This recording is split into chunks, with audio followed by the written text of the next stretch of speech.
We have been discussing and learning about the Lady of Light, the Lady of the Heavens, the daughter of the Prophet, the wife of Imam Ali, and the mother of Imam Fatima Zahra Salamullahi alayha.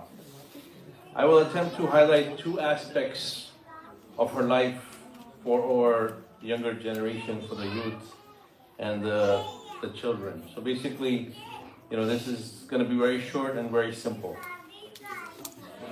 Fatima Zahra's life has so many aspects that no one can truly understand how great she was. She was a very spiritual lady, and at the same time, Zahra led a very practical life. So these are the two aspects that I'm going to try to highlight: her spirituality and her practical life. Fatima Zahra is introduced to us right before her birth in Surah Al-Kawthar. Bismillah ar-Rahman ar-Rahim. And all the youth, we teach this in the Saturday class. Everybody should know this very short surah. Bismillah ar-Rahman ar-Rahim. Inna a'tainaka al-Kawthar. Fasalli li rabbika wanhar. Inna sha'naka huwa al-abtar. Which means, verily we have blessed you with Al-Kawthar, which refers to a river, also a river in paradise. And so offer prayer and sacrifice to your Lord. Indeed, your enemy is the one who will be cut off. Allah subhanahu wa ta'ala revealed this surah as a response to the enemies of the Prophet who were making fun of him for not having sons.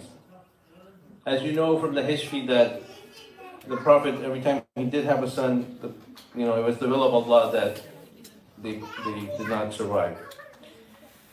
So the kuffar and the munafiqeen used to make fun of him, saying that he's up there, which in Arabic means that he doesn't have a lineage to continue. And this was a very big point for the Arabs because they treasured their son, as you know, and from a ayah in the Quran, that they used to bury their daughters. So for them, the son was the only thing. They were ashamed of having daughters. And we know, this verse is even in the Quran that those killed girls, babies, will ask in the Day of Judgment what was the crime that they were killed for.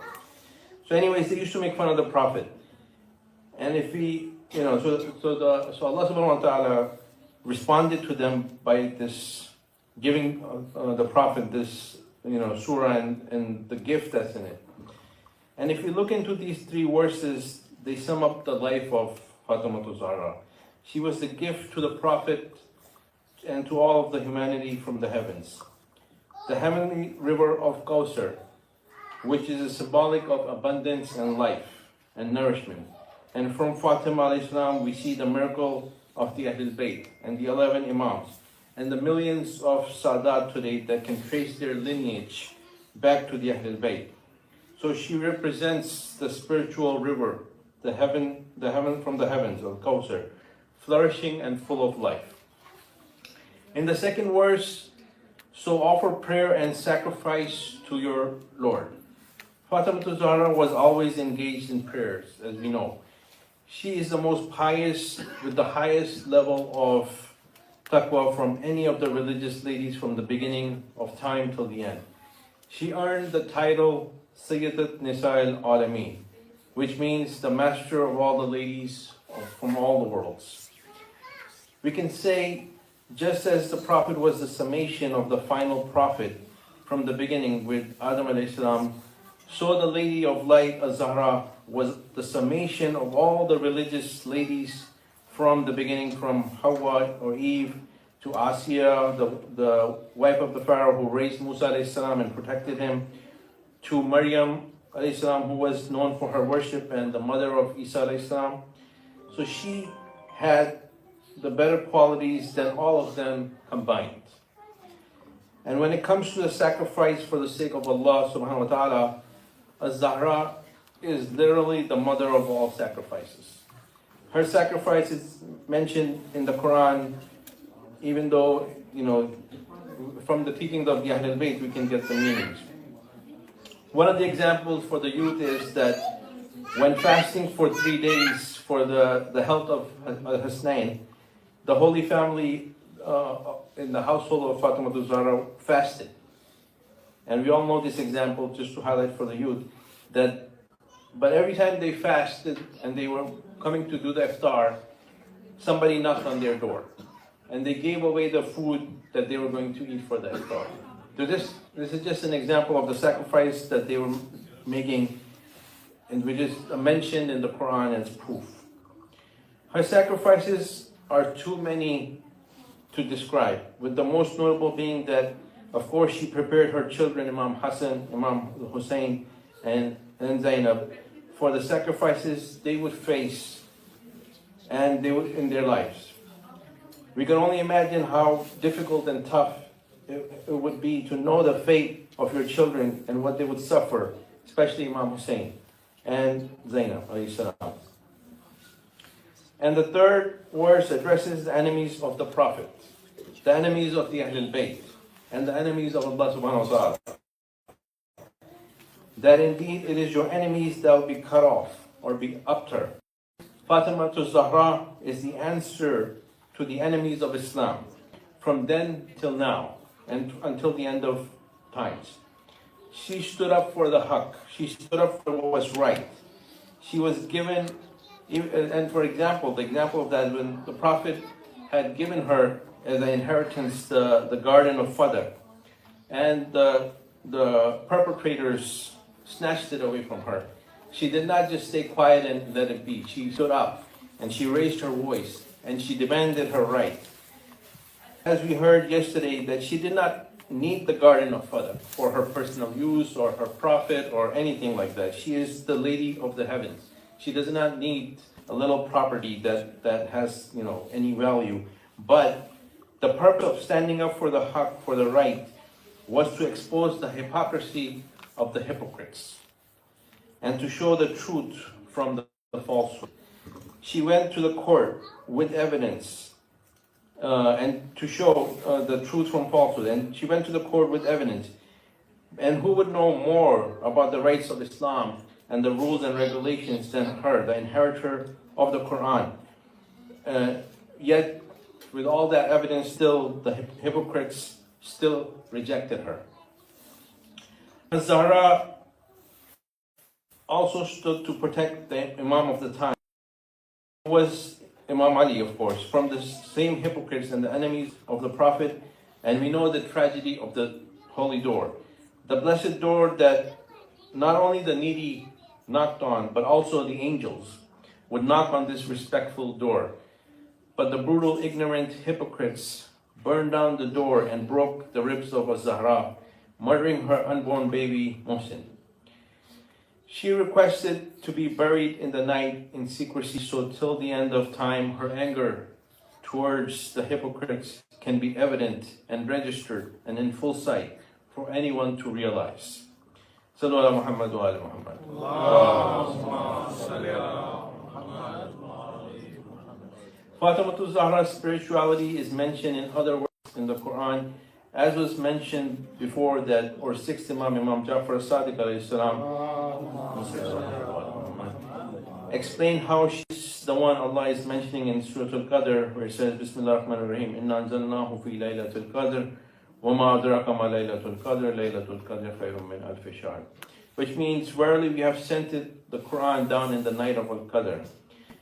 And what will make you understand what the night of Qadr is?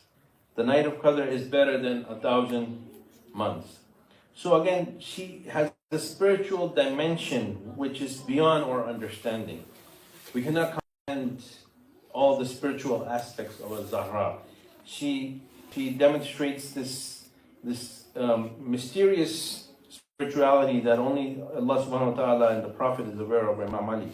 The secret holy night whose worship is better than 1,000 nights. So again, her spirituality is far beyond anything we can grasp.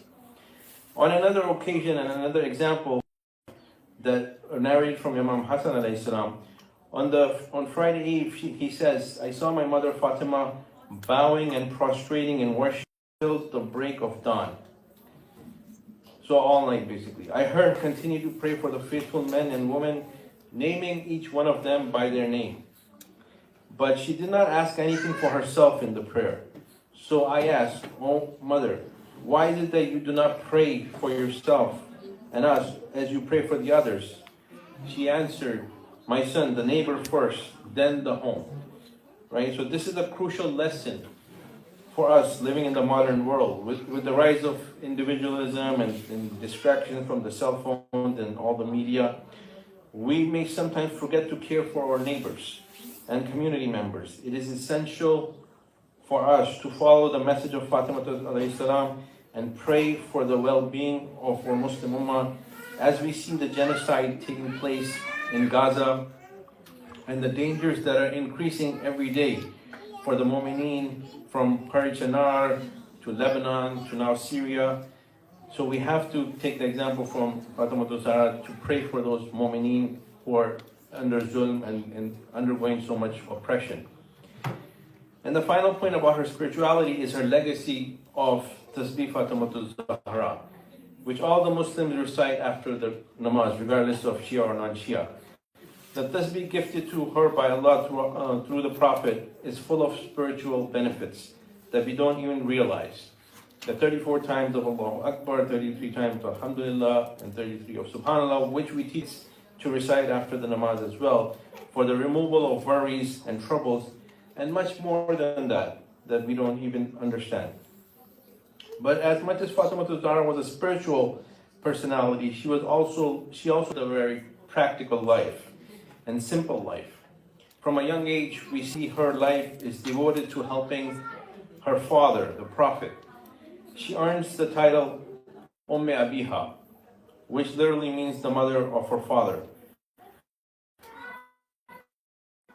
The most caring person is known to be the mother in the family. And for her at a young age to have this special relationship to her father and care for him to the point that he got of Abiha. The best example for us is the Prophet Muhammad sallallahu alayhi wa sallam. And we have to examine our lives and ask, do we have the same bond for daughters as the Prophet did? Do we give the time to teach our daughters how the Prophet taught Fatima Zahra? And to our young girls and our young daughters, who Fatima Zahra should be their role model. Do you help your dad when he's working on some project in the house or help around the house? So, this thing is missing from our daily society today, that we don't have this bond, this relationship with our daughters that the Prophet had with his daughter. And we should learn from that example. And we should raise our daughters to follow in the footsteps of Fatima Zahra. And we see Fatima Zahra doing the daily chores of the house, from cooking and cleaning as well. She gets so tired from the daily chores that she goes to the Prophet for help. And as mentioned before, that this is where, for the removal of troubles and worries, he presents the gift of Allah as the tasbih.